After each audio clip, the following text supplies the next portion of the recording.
Halo semuanya, hari ini hari Selasa, tanggal 14 Maret 2023 dan ini adalah catatan trading saya.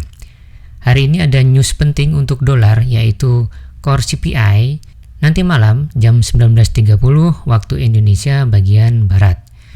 Kalau momennya seperti ini sebenarnya paling aman sih nggak trading. Tradingnya besok aja kalau rame-ramenya udah selesai. Peluangnya akan selalu ada kok. Ketinggalan hari ini masih ada hari esok. Tapi kalau saya diharuskan trading hari ini, maka plan saya akan seperti ini. Dan bahasan kita hanya dua saja ya, seperti kemarin, yaitu XAUUSD dan USD Yen. Untuk XAUUSD, Fibonacci yang kemarin tidak berjalan sesuai rencana. Saya sendiri akhirnya entry menggunakan struktur. Kalau diturunkan ke 15 menit, kemarin itu ada ini nih, ada doji. Kemarin itu, nah, nih ada dua doji dan kemudian breakout. Dan ini kan low-nya hampir sama dengan ini, sama bahkan ya. Jadi saya kemarin mengasumsikan ini adalah bottom. Kalau bottom, maka kalau saya buy di sini, saya punya stop loss yang sangat pendek. Jadi saya kemudian entry. Kira-kira di sini kalau nggak salah. Kemarin di sini maksudnya. Enggak persis di sini sih, agak jauh. Di sinilah kira-kira. Oke.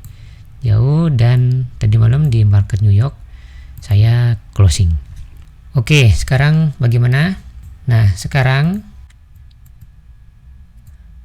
ini saya hapus dulu ya.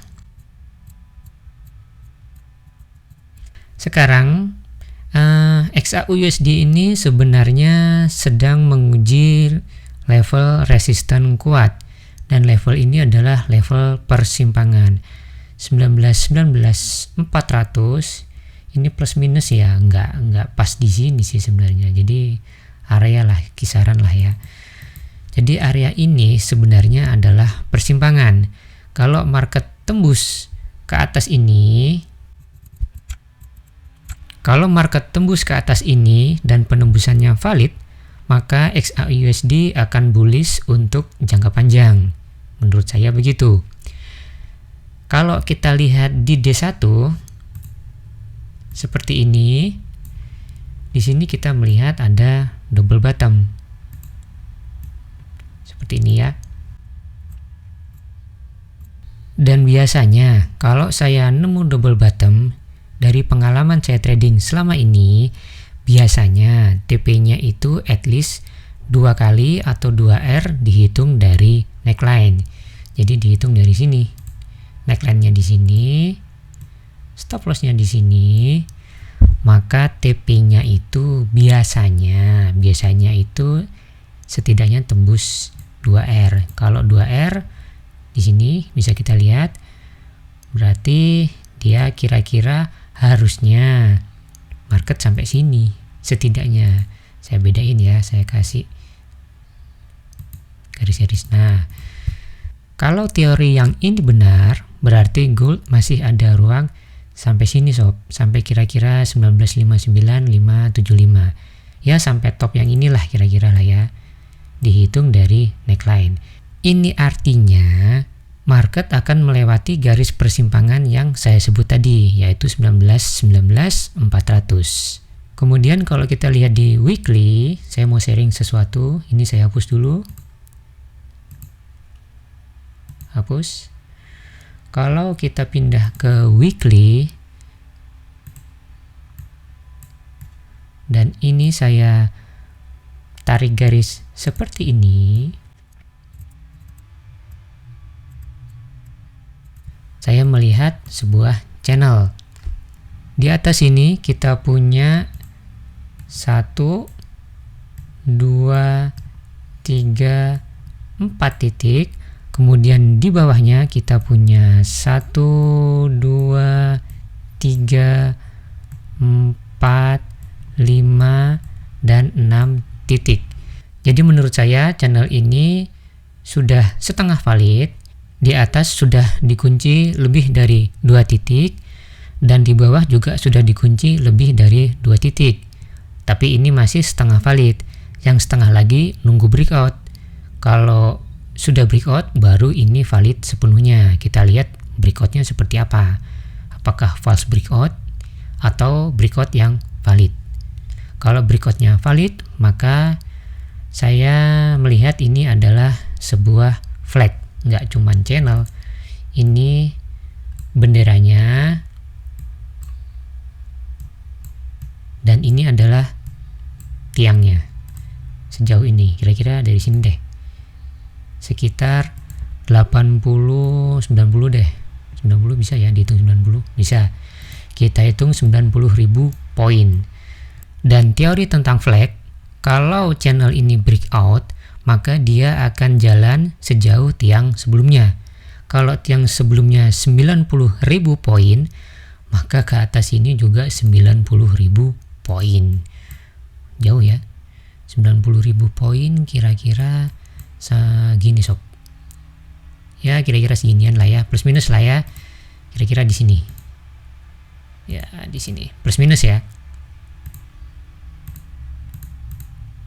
Oke. Dan ini artinya XAUUSD lagi-lagi akan melewati garis persimpangan yang saya sebut tadi, yang ini sob, 19.400. Kalau ini channelnya breakout, dia ke atas, ya dia berarti kan ngelewatin ini, ngelewatin persimpangan ini. Sama seperti yang teori tentang double bottom tadi. Jadi dua teori tadi, kedua-duanya bullish dan kedua-duanya mengisyaratkan bahwa XAUUSD akan melewati level persimpangan ini. Tapi problemnya adalah kedua-duanya tadi kan asumsi sob. Kalau di satu yang tentang double bottom itu kan saya berdasarkan pengalaman saja. Jadi nggak ada keharusan juga bahwa marketnya kalau ada double bottom dia akan jalan sejauh 2R, itu kan nggak pasti juga gitu loh. Jadi itu cuman pengalaman. Kemudian yang weekly, yang channel atau flag, yang flag ini channelnya sendiri belum breakout. Jadi belum valid juga kalau dibilang ini adalah sebuah flag. Dan satu lagi, kalau ini benar-benar flag, kalau menurut apa yang diajarkan oleh guru saya, pergerakan gold itu lebih banyak didominasi oleh tensi geopolitik. Contohnya perang. Jadi kalau ini benar-benar flag, maka apa yang akan menggerakkan gold sejauh ini sampai di sini? Apakah ini akan terjadi perang dunia ketiga? Ya, mudah-mudahan enggak lah sob ya. Ya, nauzubillah lah ya. Mudah-mudahan tidak terjadi perang. Oke, kita balik ke pertanyaan inti. Pertanyaan intinya adalah, jadi kita mau jual atau mau beli nih untuk gold? Kali ini saya akan jawab dari dua sisi menggunakan prinsip risk and reward ratio. Apapun itu, jual atau beli, kita buka posisinya sedekat mungkin dengan stop loss. Dengan demikian, kalau kita mau jual, maka ini area yang enak untuk jual karena stop lossnya akan pendek. Tetapi saya belum melihat struktur yang enak untuk dijadikan acuan jual. Belum ada. Ini kalau digaris akan menjadi apa? Hanya trendline. Saya hanya nemu trendline, dan kalau trendline ini jadi acuan, ya nunggu trendline-nya breakout. Triangle nggak ada. Mana? Nggak ada, cuman satu. Triangle-nya ini bukan triangle kalau menurut saya. Kemudian kalau pakai divergent juga nggak ada. 15 menit nggak ada. Divergent 1 jam.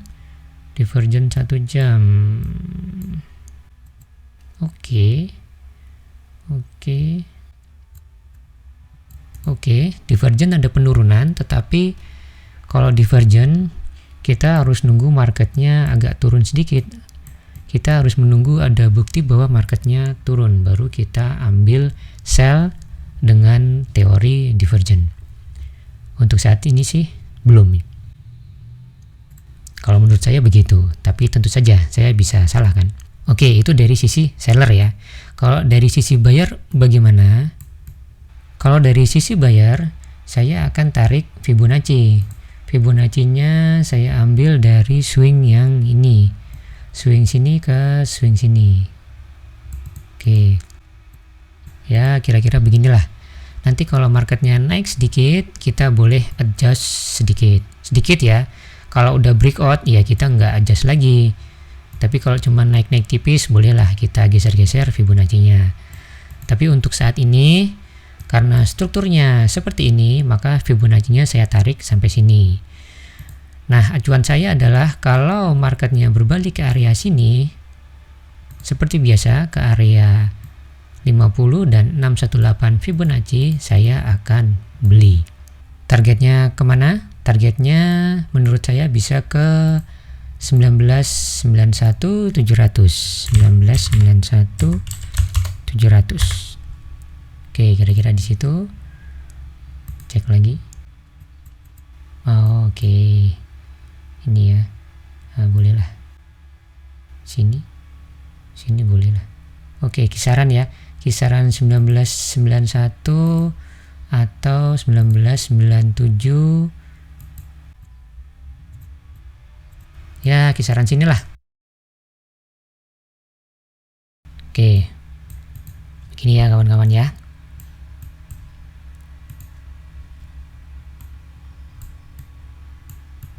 Jadi untuk kelompok banteng, saya menunggu marketnya turun ke sini, baru saya akan beli. Targetnya di kisaran sini. Kisaran 1981 500-an lah. Dan 1997 600-an lah. Kisaran segitu. Mana yang benar? Saya nggak tahu. Apakah kelompok banteng atau kelompok beruang. Sekarang pindah ke USDN. Kalau USDN ini menurut saya lebih mudah. USDN menurut saya tidak di persimpangan, dia sudah resmi bearish. Ya, tapi sekali lagi saya bisa salah total kan.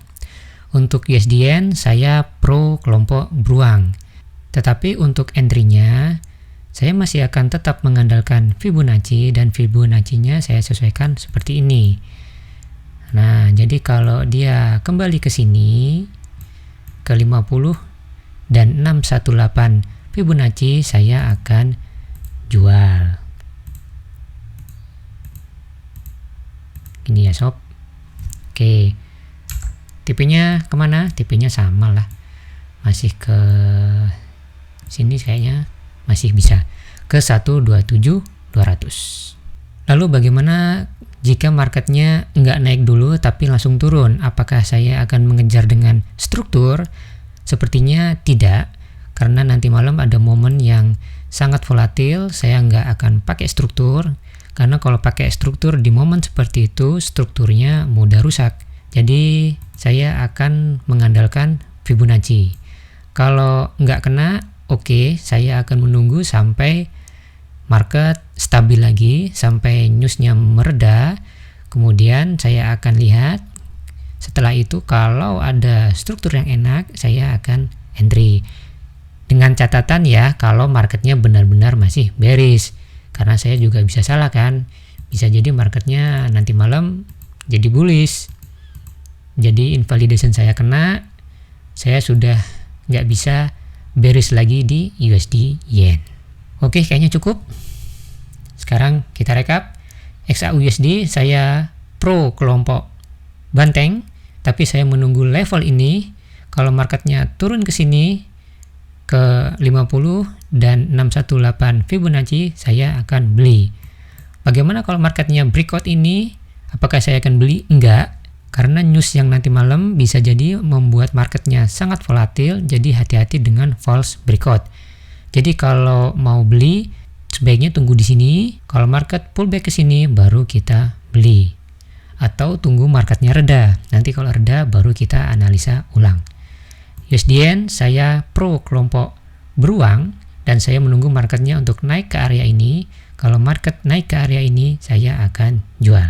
Oke, sampai di sini saja videonya. Silakan baca disclaimer-nya. Saya bisa saja salah total Dan sekali lagi, semoga saja perang dunia ketiga tidak terjadi. Tidak ada jaminan apapun dari saya. Anda sendiri yang bertanggung jawab terhadap keputusan apapun yang Anda ambil setelah menonton video ini. Saya Bian Forek, sampai ketemu lagi di video selanjutnya.